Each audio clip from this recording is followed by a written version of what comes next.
नमस्कार मित्रों, स्वागत है आपका हमारे चैनल पर। मित्रों, आज हम आपको सूर्य भगवान के ऐसे शक्तिशाली मंत्र के बारे में बताने जा रहे हैं जिससे आपके सभी कष्ट दूर हो जाएंगे, आपके पास करोड़ों की संपत्ति होगी। मित्रों, जैसा कि हम सभी जानते हैं, सूर्य देव भगवान को हमारे पृथ्वी का कर्ता धर्ता भी कहा गया है। सूर्य उपनिषद में यह लिखा गया है कि इस जगत के कर्ता धर्ता सूर्य भगवान ही है और उन्हीं के कारण इस पृथ्वी की उत्पत्ति हुई है। जैसा कि हम सभी जानते हैं, सूर्यदेव भगवान के बिना दिन का होना असंभव है और यह जीवन भी असंभव है। मित्रों, अगर आप सूर्यदेव भगवान की उपासना करना चाहते हैं तो अपनी पूजा पाठ में उनके मंत्रों को शामिल कर उन्हें प्रसन्न करना आपके लिए बहुत आसान हो जाएगा, जिससे आप अपने जीवन में सुखी जीवन पा सकते हैं और अपने सूर्य देव या इष्ट देव को प्रसन्न कर सकते हैं। मित्रों, आइए जानते हैं उस मंत्र के बारे में, लेकिन उससे पहले अगर आपको यह वीडियो पसंद आए तो इस वीडियो को दिल से एक लाइक अवश्य करें और ऐसी ही वीडियो देखने के लिए हमारे चैनल को सब्सक्राइब कर बेल आइकन अवश्य दबा दें। आइए मित्रों, मंत्र कुछ इस प्रकार है।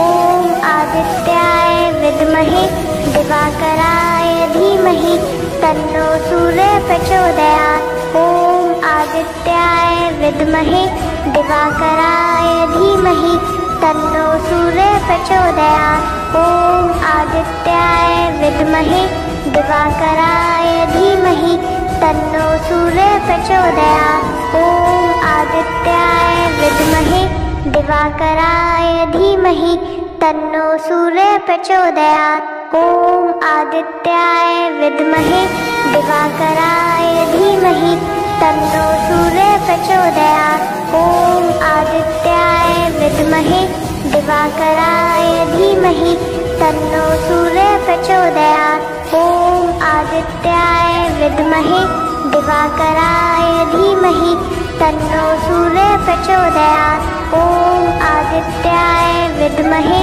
दिवाकराय धीमहि तन्नो सूर्य प्रचोदयात्। ओम आदित्याय विद्महे दिवाकराय धीमहि तन्नो सूर्य प्रचोदयात्। ओम आदित्याय विद्महे दिवाकराय धीमहि तन्नो सूर्य प्रचोदयात्।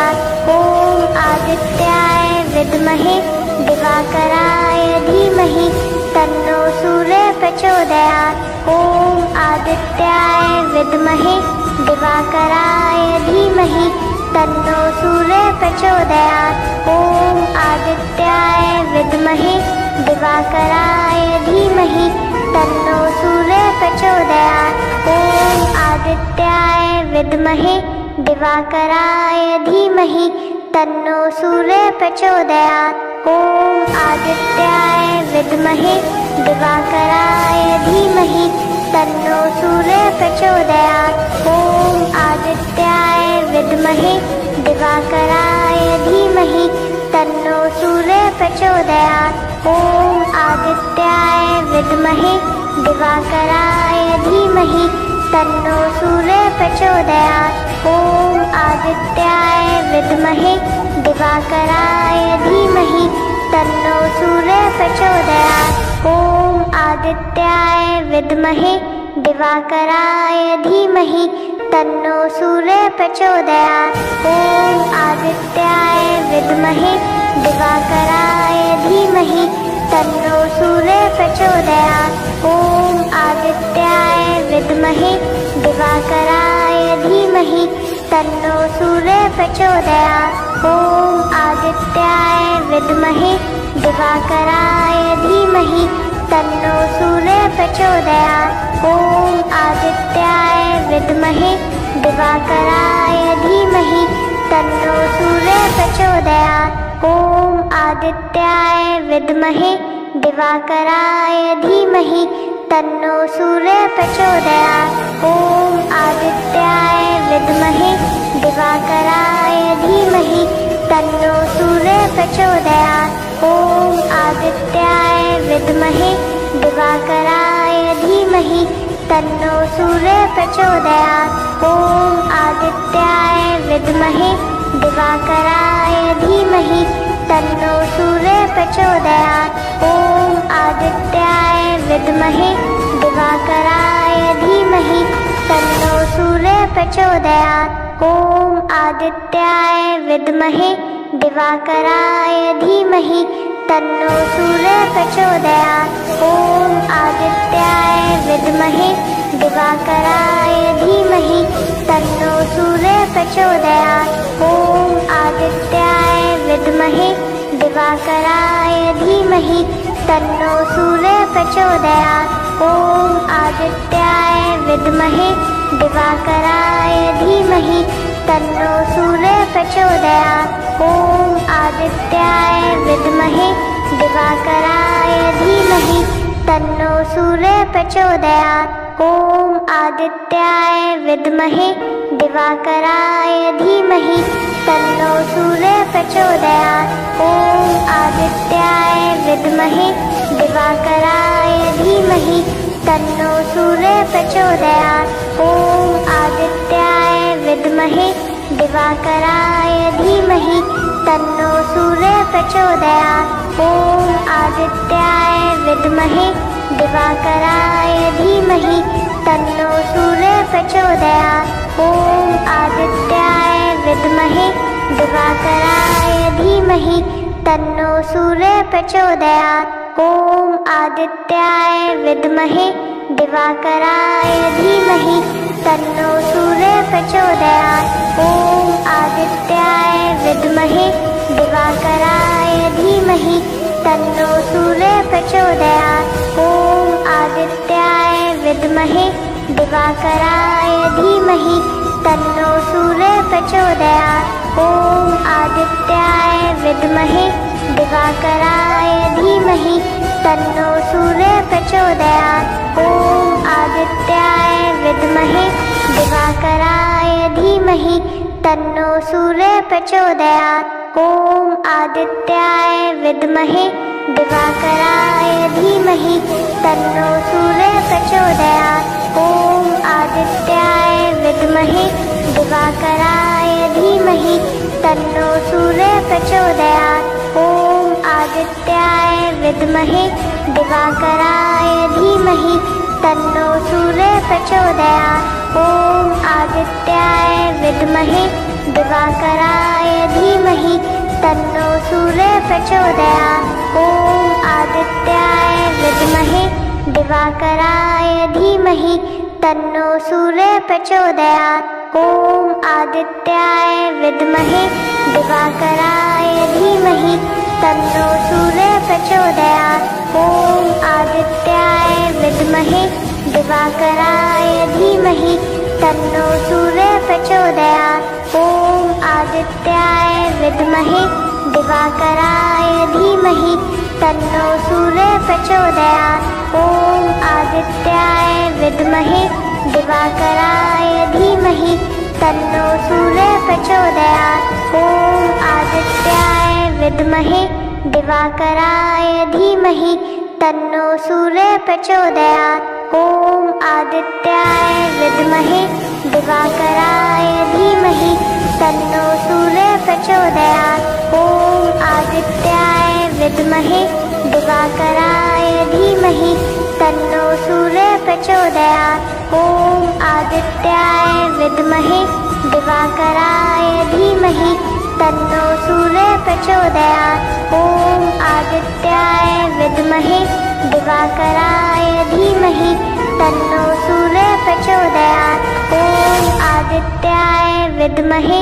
दिवाकराय धीमहि तन्नो सूर्यः प्रचोदयात्। ॐ आदित्याय विद्महे दिवाकराय धीमहि तन्नो सूर्यः प्रचोदयात्। ॐ आदित्याय विद्महे दिवाकराय धीमहि तन्नो सूर्यः प्रचोदयात्। ॐ आदित्याय विद्महे दिवाकराय धीमहि तन्नो सूर्यः प्रचोदयात्। ॐ आदित्याय विद्महे दिवाकराय धीमहि तन्नो सूर्यः प्रचोदयात्। ॐ आदित्याय विद्महे दिवाकराय धीमहि तन्नो सूर्यः प्रचोदयात्।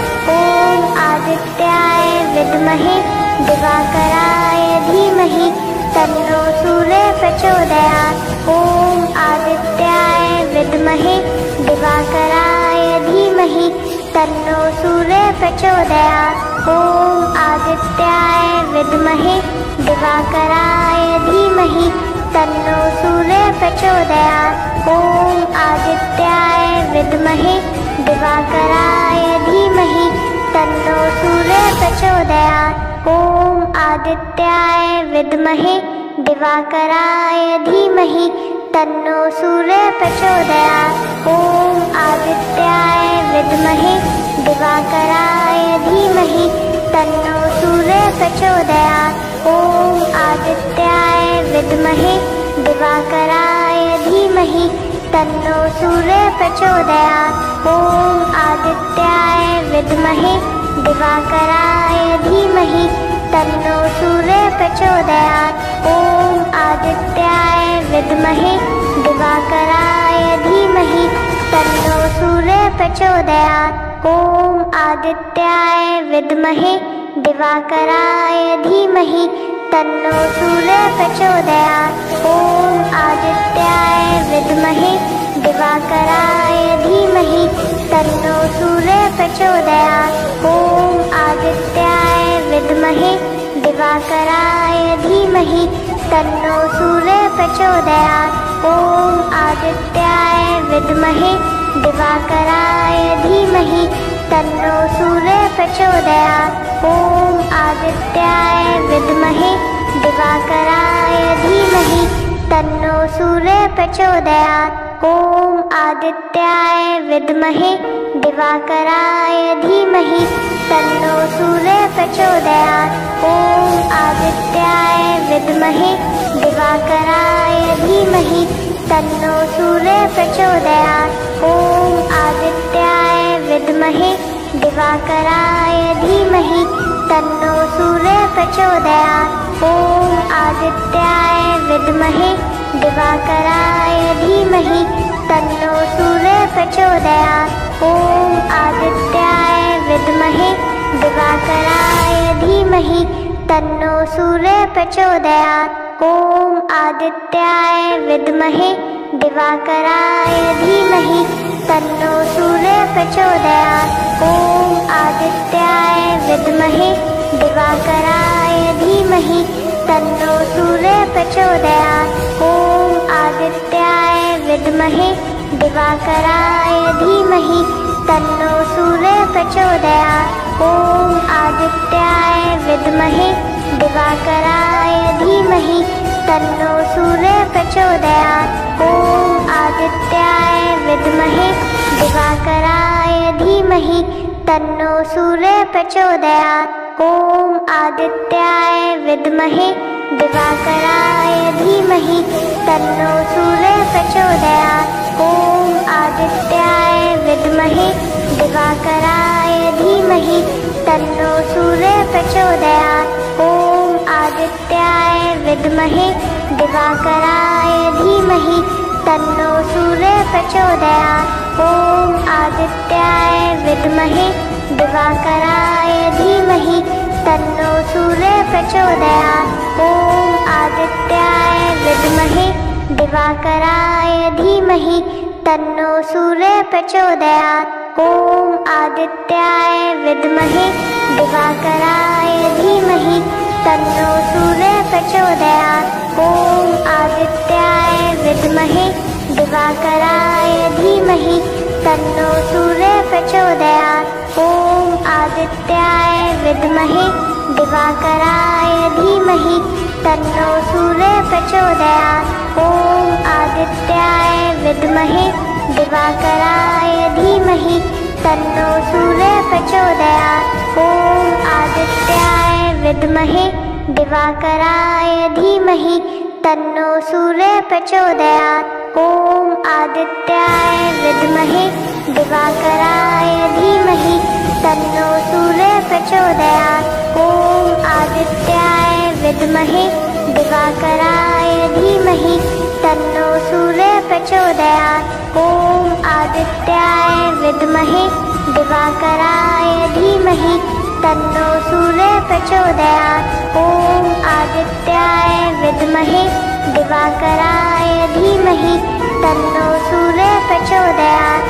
ॐ आदित्याय विद्महे दिवाकराय धीमहि तन्नो सूर्यः प्रचोदयात्। ॐ आदित्याय विद्महे दिवाकराय धीमहि तन्नो सूर्यः प्रचोदयात्। ॐ आदित्याय विद्महे दिवाकराय धीमहि तन्नो सूर्यः प्रचोदयात्। ॐ आदित्याय विद्महे दिवाकराय धीमहि तन्नो सूर्यः प्रचोदयात्। ॐ आदित्याय विद्महे दिवाकराय धीमहि तन्नो सूर्यः प्रचोदयात्। ॐ आदित्याय विद्महे दिवाकराय धीमहि तन्नो सूर्यः प्रचोदयात्।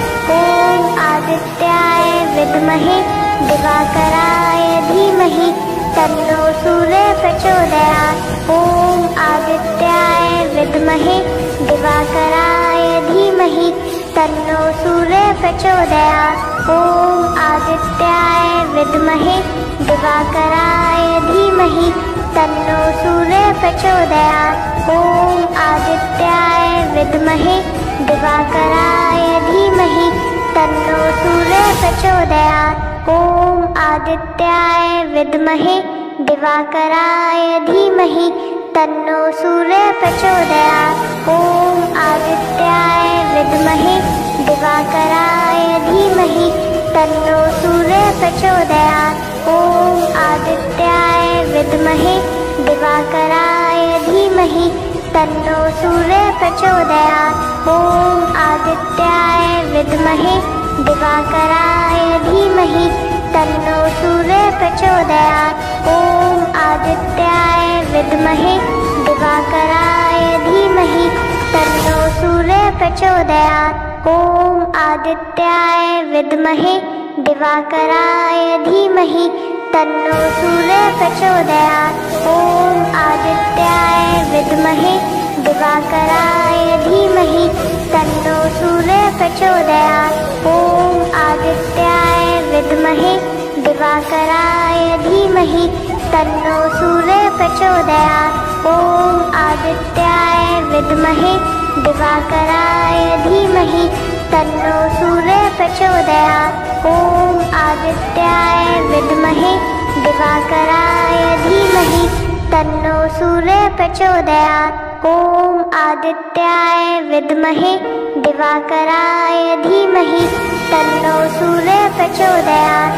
ॐ आदित्याय विद्महे दिवाकराय धीमहि तन्नो सूर्यः प्रचोदयात्। ॐ आदित्याय विद्महे दिवाकराय धीमहि तन्नो सूर्यः प्रचोदयात्। ॐ आदित्याय विद्महे दिवाकराय धीमहि तन्नो सूर्यः प्रचोदयात्। ॐ आदित्याय विद्महे दिवाकराय धीमहि तन्नो सूर्यः प्रचोदयात्। ॐ आदित्याय विद्महे दिवाकराय धीमहि तन्नो सूर्यः प्रचोदयात्।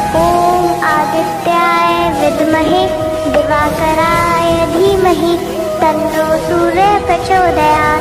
ॐ आदित्याय विद्महे दिवाकराय धीमहि तन्नो सूर्यः प्रचोदयात्। ॐ आदित्याय विद्महे दिवाकराय धीमहि तन्नो सूर्यः प्रचोदयात्। ॐ आदित्याय विद्महे दिवाकराय धीमहि तन्नो सूर्यः प्रचोदयात्। ॐ आदित्याय विद्महे दिवाकराय धीमहि तन्नो सूर्यः प्रचोदयात्। ॐ आदित्याय विद्महे दिवाकराय धीमहि तन्नो सूर्यः प्रचोदयात्। ॐ आदित्याय विद्महे दिवाकराय धीमहि तन्नो सूर्यः प्रचोदयात्। ॐ आदित्याय विद्महे दिवाकराय धीमहि तन्नो सूर्यः प्रचोदयात्। ॐ आदित्याय विद्महे